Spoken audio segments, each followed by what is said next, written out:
Welcome to the next episode in our series where we compare different handguns and see how well they conceal carry. Today we have the Glock 19, probably the most popular carry gun on the market right now. We're gonna go over things like comfort, concealability, and effectiveness. And at the end, we're gonna give this gun a final rating and see how it compares to other guns on the market.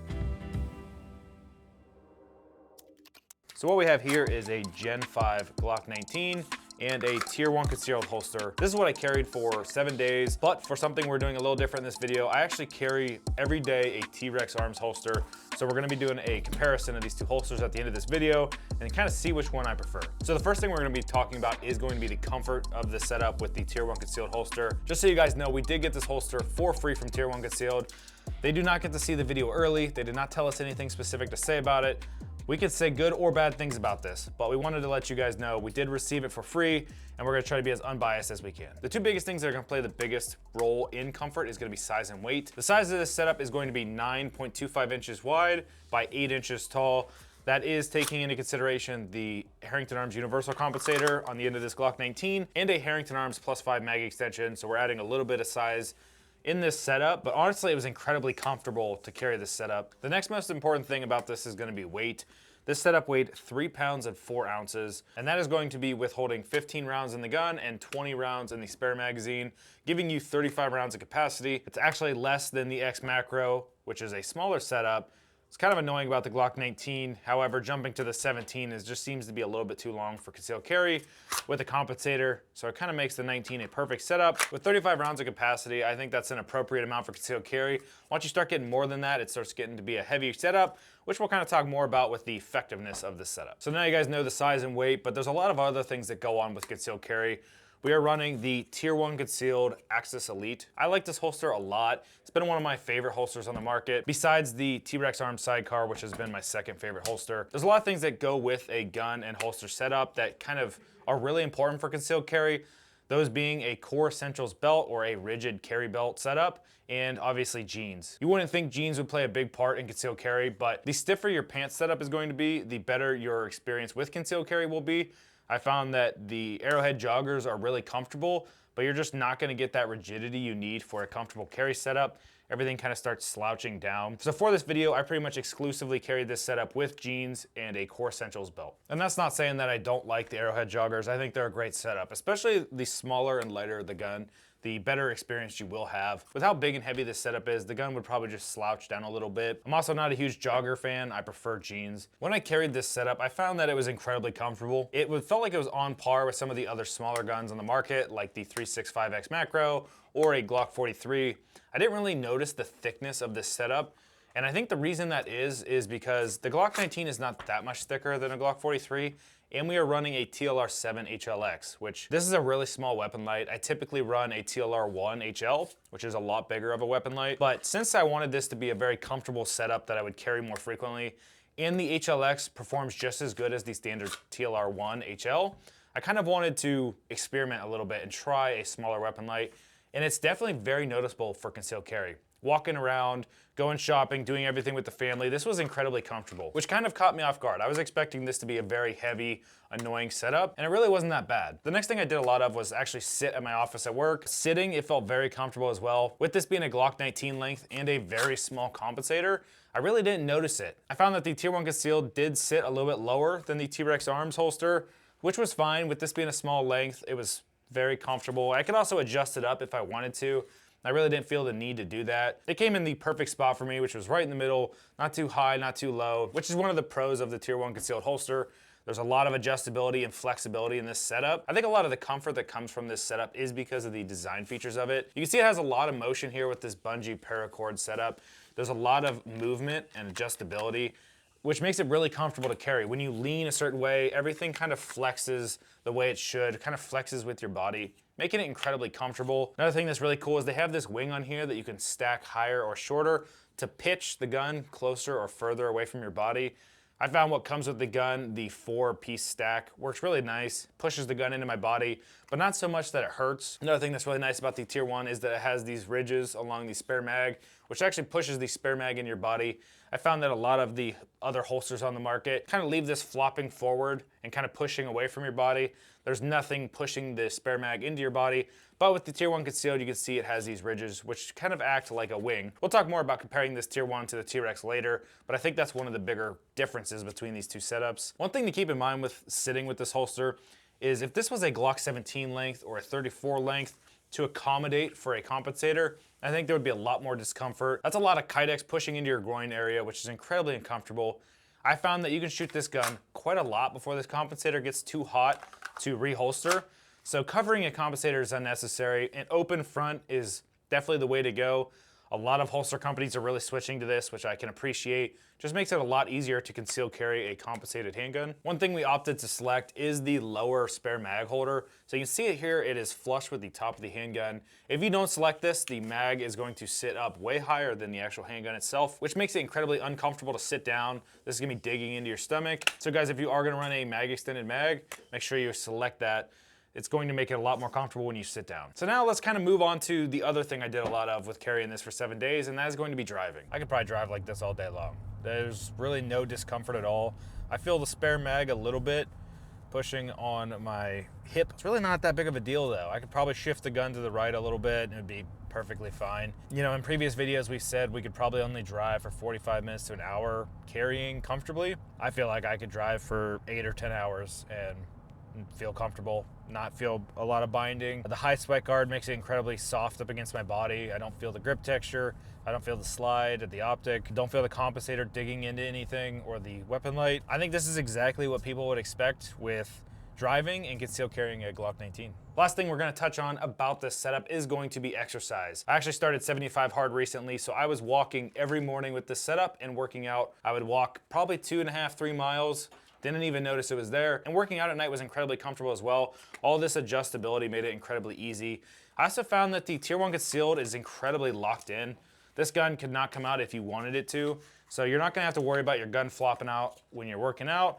Same with the spare magazine. You'll see that this actually clicks in and out, which I don't see with a lot of other holsters. So the retention on this setup is pretty much perfect for any exercise you had to do. Obviously, it's a very big setup. Doesn't make a lot of sense to exercise with this. But if you had to, or if you were in a situation where you had to run a really long time in any self-defense situation, you're not gonna have to worry about this setup. So with all that being said about the comfort of this rig, we're going to give it a score of 8.4 out of 10. This is incredibly comfortable. It actually surprised me with how comfortable it was. You're going to be able to do a lot with this setup. With the smaller weapon light and the smaller compensator, kind of made it a breeze. Now we're going to dive into just how effective this setup would be if we had to use it in a self-defense situation. We're gonna look at a lot of different things about this, and we're actually going to deep dive into some of the components of this setup so that you guys know just how effective this gun can be in a self-defense situation. The first thing we're gonna talk about is going to be recoil. I think that's one of the more important elements when you look at a self-defense handgun. You wanna be able to get follow-up shots back on target really quickly. The Glock 19 already shoots pretty soft because of the grip angle, because of the weight and size of this handgun. It definitely lends itself to shooting pretty soft. What I found with the Glock 19, with the Herrington Arms Universal Compensator, and really any of the Herrington Arms compensators, this gun shoots incredibly flat. With this comp specifically, having a top port, it's going to reduce the muzzle flip of the handgun, and the side ports are going to reduce the in-the-hand felt recoil. I found that that works great for this setup. This gun already shot pretty soft, and throwing a compensator on it made it shoot amazing. When comparing this to a couple of the other handguns we've done videos on, I would say it's definitely up there with one of these softer shooting handguns for the size. However, there are a couple other things you need to keep in mind when you're looking at a carry setup, and that is going to be the capacity. As I already said, with the standard 15 round magazine and the spare backup mag, you got 35 rounds of capacity. That's pretty much perfect for a concealed carry handgun. It's gonna give you enough rounds, you can pretty much defend yourself in any situation, and it's not gonna be so heavy that it's uncomfortable to conceal carry. For this build, we are running a couple things on this stock Glock. At the top, we have a Holosun EPS carry red dot. This is an enclosed red dot that has been great for us. It is the same width of the slide, which actually I found to be kind of a con. When I was shooting at the range, I had a really old magazine that was not locking the slide back, and I would grab the optic, but for some reason, I was kept sliding off of this optic.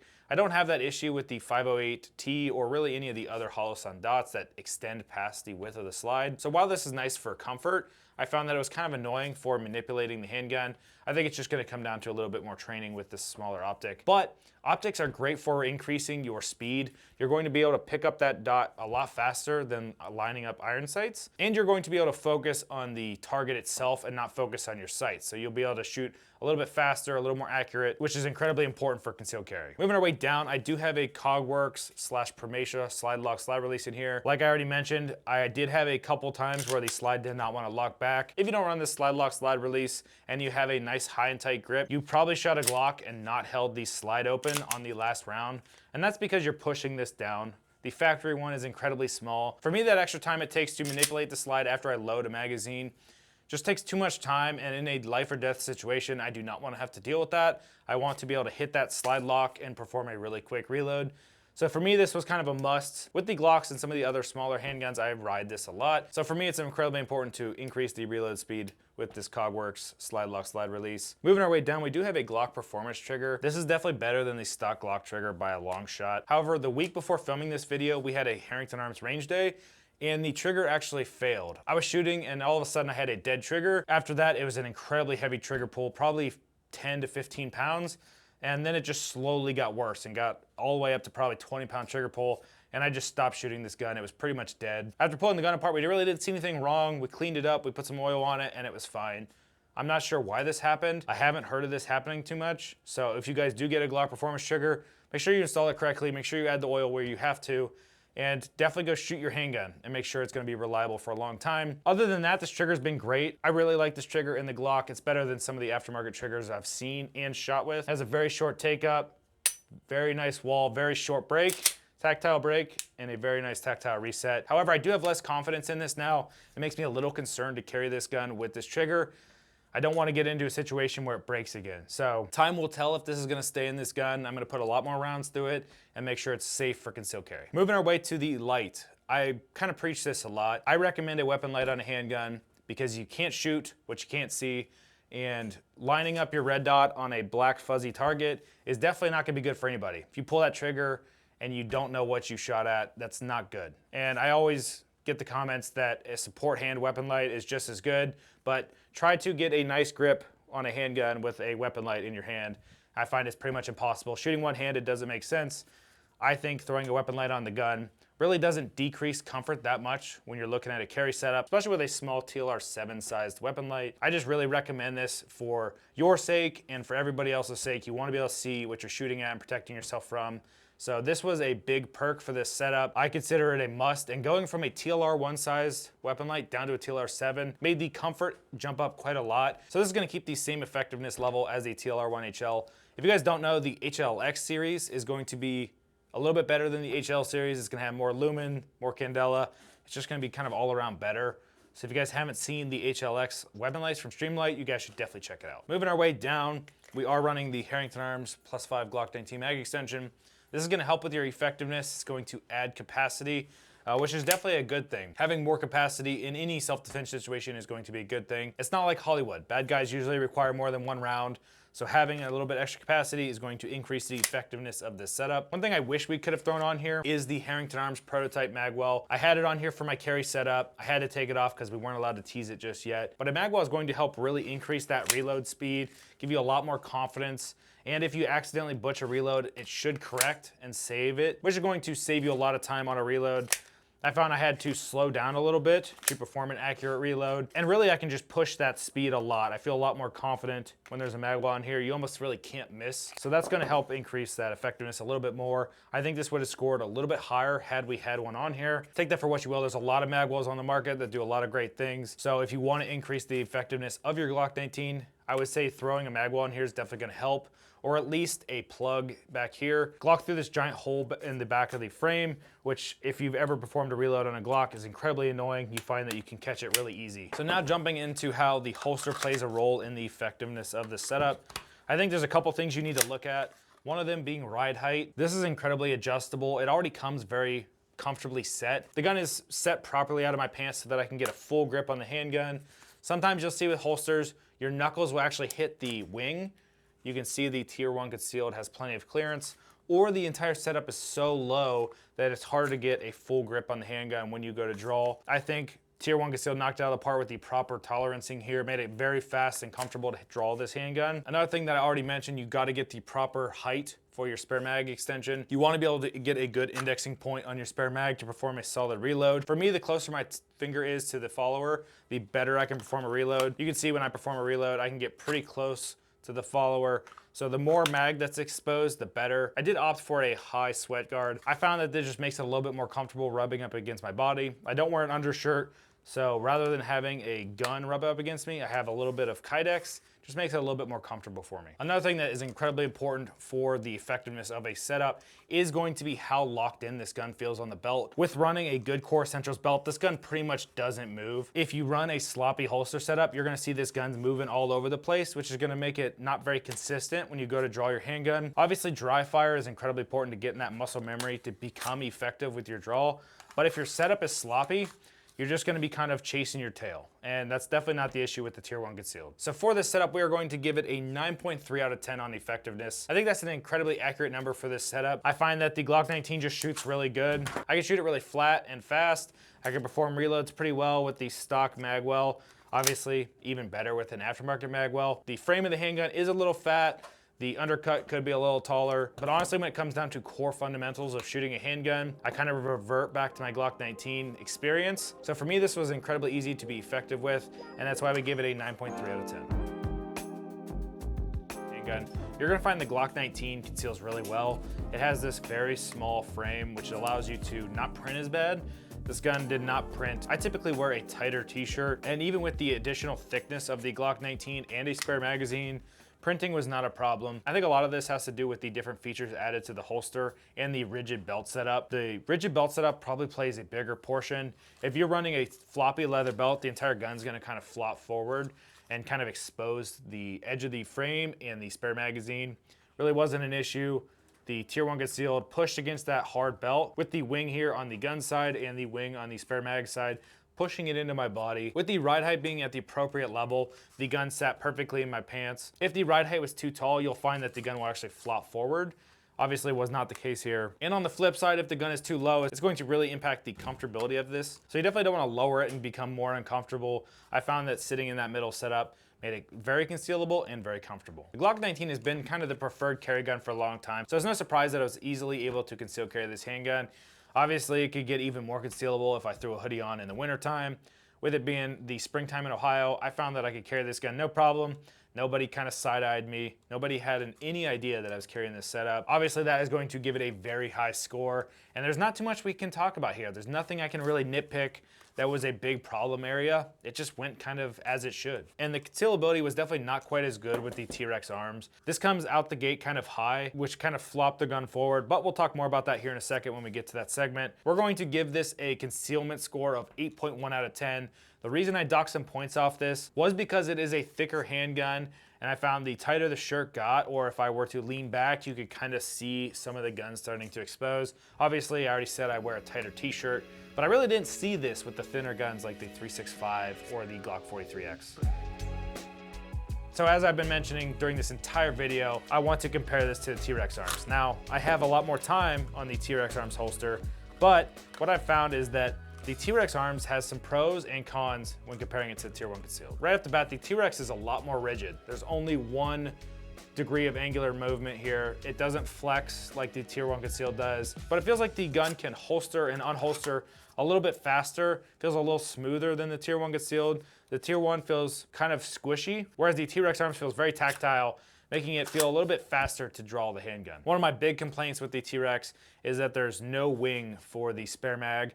Kind of felt like it wanted to flop forward, especially with the ride height coming out the gate a little bit high, which definitely helped for comfort. This gun felt incredibly comfortable to carry, but I felt like I had to wear a looser t-shirt so that this gun wasn't printing really bad. I could definitely move it down, but with this being a Glock 17 length holster, you can see that it's actually covering some of the compensator, which some people will really like, but it is going to decrease comfort. This setup is kind of getting really long, and that is definitely going to hurt if I have to sit down a lot. Last thing I'm going to mention is the wing setup, which has a huge pro and con. T-Rex has switched to this serrated wing so you can make it smaller or longer. I have it where they set it from factory, which to me felt a little too heavy, a little too aggressive. It really pushed this gun into my body, which helped because the gun was wanting to fall forward a little bit. but it was kind of creating a hot spot right on my hip. What I'm gonna do in the future after carrying this Tier 1 concealed and seeing how comfortable this is, I'm going to move this wing in a little bit and maybe shift the gun down a little bit to kind of further increase some of that comfort and concealability. One thing I do like with the Tier 1 concealed over the T-Rex is that spare magazine can click in and out, which the T-Rex is more of a friction fit. It is a little bit looser. You can tighten it up, but it doesn't quite have that tactile click in and out. I found that with the T-Rex sitting higher, I could get to this gun a little bit faster and get a full grip on the handgun for the draw. The draw did feel a little bit better with this setup than the Tier 1 concealed. So there was kind of a lot of pros and cons between these two. I really wasn't expecting that big of a difference, especially with them both being very premium holsters. But at the end of the day, I think I liked the performance out of the T-Rex arms a little bit more, but I liked the comfort of the Tier 1 concealed a little bit more. So it's kind of pick your poison with these two setups. I think both are great. I'm still gonna carry my T-Rex arms holster and kind of try to perfect it for my body type. And maybe in the future, I will switch to this Tier 1 concealed. I think they both have their pros and cons. It kind of comes down to what you're really looking for. For me, I would rather have a little bit less comfort and a little bit more effectiveness with the T-Rex arms rather than having a little more comfort with the Tier 1 concealed. One of the big pros for the T-Rex arms holster is gonna be the ecosystem they have. You can take off this spare magazine and simply run just a standard clip, which would allow this holster to run strong side if you had to, or you can throw a cuff carrier on here, a tourniquet holder, a rifle mag. So I really like that T-Rex created this ecosystem where you can really scale this holster up or down during your mission set, quote unquote. If you're an off-duty law enforcement officer and you wanna run a cuff, you can. If you're undercover and you wanna run a rifle mag, you can. For me, I think the rifle mag is incredibly appealing, especially if you're somebody who feels like they need to have that truck gun setup. I think this would be the perfect setup for you, and it's one of the big pros around this T-Rex holster. Final rating of 25.8 out of 30, which is now the highest ranking setup that we have reviewed. This is the 7th setup, and 25.8 out of 10 is incredibly good. The numbers have been kind of all over the place. For the Glock 19 to beat out the 365 or the Glock 43X kind of surprised me. I think those two guns do a phenomenal job for concealed carry. What it came down to is this gun just felt very comfortable to conceal carry. I could shoot it incredibly well. And with the additional effectiveness of the Glock 19, I think it just beat out those smaller handguns that are a little more snappy. Obviously, we were running a smaller weapon light on here, which helped a lot for comfort. There's a lot of things that went into play with this setup, and that's why this has been my personal carry setup for about 8 to 10 months. If you guys learned something in this video or you liked the video, please like, subscribe. Otherwise, we'll see you next time.